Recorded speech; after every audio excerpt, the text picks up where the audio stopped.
Yes, my people, I am back again. It's in the morning here. It's 7 a.m. in Southeast Asia, Malaysia to be precise. But I know you are in the night. Some of you are getting to sleep. I wish you all good night. But even as you wake up, those of you that are waking up and you're getting this video for the first time, look, it's a very bright Wednesday morning. A very bright Wednesday morning. And I can only wish you well in this day. May your day be successful. Now, today, all the international matches are over. Last night, the games that are supposed to be played were played. England played their game against Scotland. I saw it, I watched it. It was interesting. Argentina played their match as well. Yes, Argentina also played without Messi. Argentina played without Messi. I watched that also partly. Germany also played their last game against France. As a matter of fact, Germany, for instance, they lost their first game against Japan, 4-1. That resulted in the sacking of the coach. But against France, they came up strongly and they scored 2-1. Yeah, Germany won that match 2-1. You can't believe it. The goal was scored by Thomas Muller and Sané. 2-1, full time. Germany won that match and they redeemed themselves. At least they've beaten France. After losing to Japan, they've beaten France to redeem themselves. But coming to England, what is wrong with England national team? You have a player like Cowell, 0 minutes for England, but starts games for Chelsea. Phillips and Maguire don't start for clubs and getting loads of minutes on the pitch. Does it make sense? Friendlies like tonight should be used for foreign players to gain international experience. Friendlies like tonight should have been used for foreign players to gain what? International experience. Why would you keep a player like Cowell on the bench of England, and then you play Phillips and Maguire, who don't have regular playing time with their clubs, and Cowell plays almost every week for Chelsea? Gareth Southgate, I just cannot believe, I don't understand it. I was expecting him to make use of Levi Cowell, at least for tonight's game. But you left him on the bench unused, 2 games unused. But you featured who? Harry Maguire. Okay, he came on at what time? He came on the 46th minute. That's the second half, right? Then on the 67th minute, he got you an own goal. That is what you expect. I think that is why he brought him on. Super sad. I'm not the type that is against Harry Maguire. I like him. I want him to pick up his form. But when the coach seems to be acting insanely, I'm sorry to use that word. When the coach seems to be acting in a way that you cannot just phantom it with your mind, you have a player that is fit, that has been playing in and out, playing weekly for his club. And another one has been on the bench it's always on the bench and always in the news for the negative, for negativity. He's always on the bench in Manchester United. And you have Levi Cowell that plays for Chelsea every week. You bench Levi Cowell, not even giving him a 1 minute game time. And you brought in Harry Maguire. He is your savior, super sub. He now got you an own goal. And it's not the first time. An own goal. Super sub indeed, Harry Maguire. I'm sorry to say, he is a super sub. Southgate on Harry Maguire after the match. It's a consequence of ridiculous treatment of him for a long period of time. It's a joke. I've never known a player treated like he is. Not by the Scottish fans, by our own commentators, pundits, whatever it is. It's beyond anything I have ever seen. Yes, why wouldn't he be treated that way? Why wouldn't he be treated that way when you are setting him up for ridicule? You are setting the player up for ridicule. You are setting the player up to be ridiculed. He came on. He himself probably was not even in a bad condition. He knew that there were players there that were playing day in, day out for their clubs. That should have been given the opportunity. You brought him on. He got you an own goal. Why wouldn't he be ridiculed by the fans? You want to blame someone else? You can't blame anybody for that.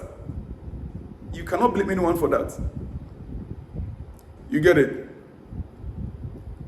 Yeah. Well, for you to understand something here, sometimes, I know coaches, they have their preferences, the style of football they want to play, and the kind of players they want.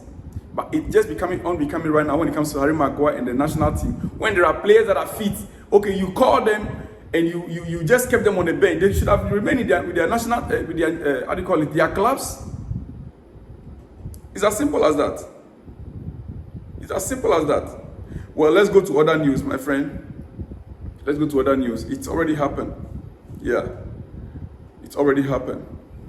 Yes, the news speculating, the news going around, have it that Chelsea are working towards signing Ivan Toney in January transfer window. It is believed that Ivan Toney is Pochettino's ideal choice, as he is English, at the right age and proven in the Premier League. Pochettino has held talks with Todd Boehly regarding this move. So our coach actually had talks with the management regarding Ivan Toney because he's English and he has proven himself in the Premier League. Okay, but the question is, when was the last time he played football for his own club? When was the last time he played a game, a single game for his own club? And when is he going to be playing his first game? Are we going to buy another rusty player? Spend millions of pounds to buy a rusty player? That is my question.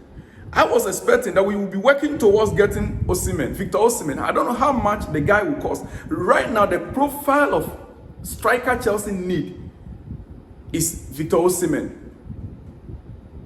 The profile of a striker that Chelsea need right now should be Victor Osimhen. That should be our target. Victor Osimhen should be our target. As we speak, he refused to sign the contract, the new agreement, the new contract with his club. He has not signed that contract yet. Why wouldn't Chelsea rather send, scouts and people to start talking to him? Mikel Obi is a Nigerian. He's a legend in Chelsea. Mikel can talk to Victor Osimhen. He can look at Mikel Obi as his senior brother. There are many players that pass through Chelsea that are Africans. Didier Drogba can call Victor Osimhen and talk to him. Michael Essien can call Victor Osimhen and talk to him. These are all players that I believe Victor will respect. These are players that Victor Osimhen will respect. Do you think if Victor would make a decision now that January I want to be in Chelsea, his club will reject it? Once he turns in his release letter, once he turns in that release letter, he'll be freed. The club will have no choice than just to name the price. That is what we want. That is what we want. I don't know where this news is coming from that Chelsea want to go in for Ivan Toney. We want to buy another crap and keep at the bench. My goodness. It's very early in the morning, so let me hold my peace. Let me take it easy. It's very early in the morning. Juventus are in a strong position to terminate Pogba's contract if his positive testosterone test is because of a food supplement that he digested without the club's knowledge. If it's because of a food supplement he ate or he digested without the club's knowledge, then Juventus are in a poor position to terminate his contract.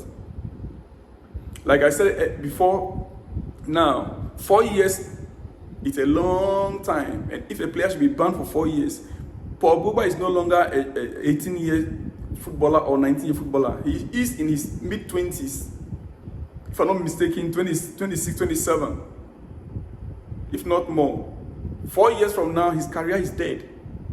And if his If club Juventus now want to terminate his contract, then, well, we wait to see what happens next. Jordan Sancho has had discussions with Eric Ten Hag in regards to the ongoing issues, and further talks are expected. This situation won't be resolved overnight. Yes, that we know. I know that this issue can never be resolved overnight. He already had some talks with the gaffer, with the coach, Eric Ten Hag. Even that led him to delete the message he posted on Twitter. He deleted his message he posted on Twitter when the whole issue started. If you go back to his Twitter page, he deleted it. I believe that he made the right decision. He made the right choice by going to delete the arguments with the coach on Twitter. He deleted that. That is a good step in the right direction. So let's hope, maybe going for the second talks with Eric Ten Hag, they could find a common ground. They could find a common ground to that. Yes, they could find a common ground to that. I want to end here before I go this morning and leave you to go and sleep. And when you wake up, there'll be breaking news exclusively for you. Yes. Rui Pinto, the whistleblower behind football leaks, was given a suspended prison sentence of 4 years for attempted extortion. He had revealed millions of internal confidential documents to the world, such as salaries of Messi and Neymar, rape charges against Cristiano Ronaldo, Man City FFP infractions, ethnic listing at PSG. Yeah, he has been given a suspended prison sentence. Rui Pinto, the player that got Manchester City, involved in a lot of issues back. Thank God we were able to resolve it. I said the player, the gentleman, Rui Pinto. Yes, he got himself locked up now. He's gotten a sentence now to face. From my first reading, he has about 4 years sentence to serve. That is it. You cannot just lay allegations, he tried to blackmail them. He tried to blackmail the teams and the people that are involved in these issues. He tried to blackmail them. Now the law found him rather guilty. And he's been given a suspended sentence. Yeah. On that note, let me leave you for now. By the time you are up, trust me to receive an exclusive and breaking news from this channel. My dear friends, subscribe to the channel, like the video, and let me hear from you at the comment section. Please on your notification bells so that you'll be alerted anytime there's a breaking news. Shalom and peace.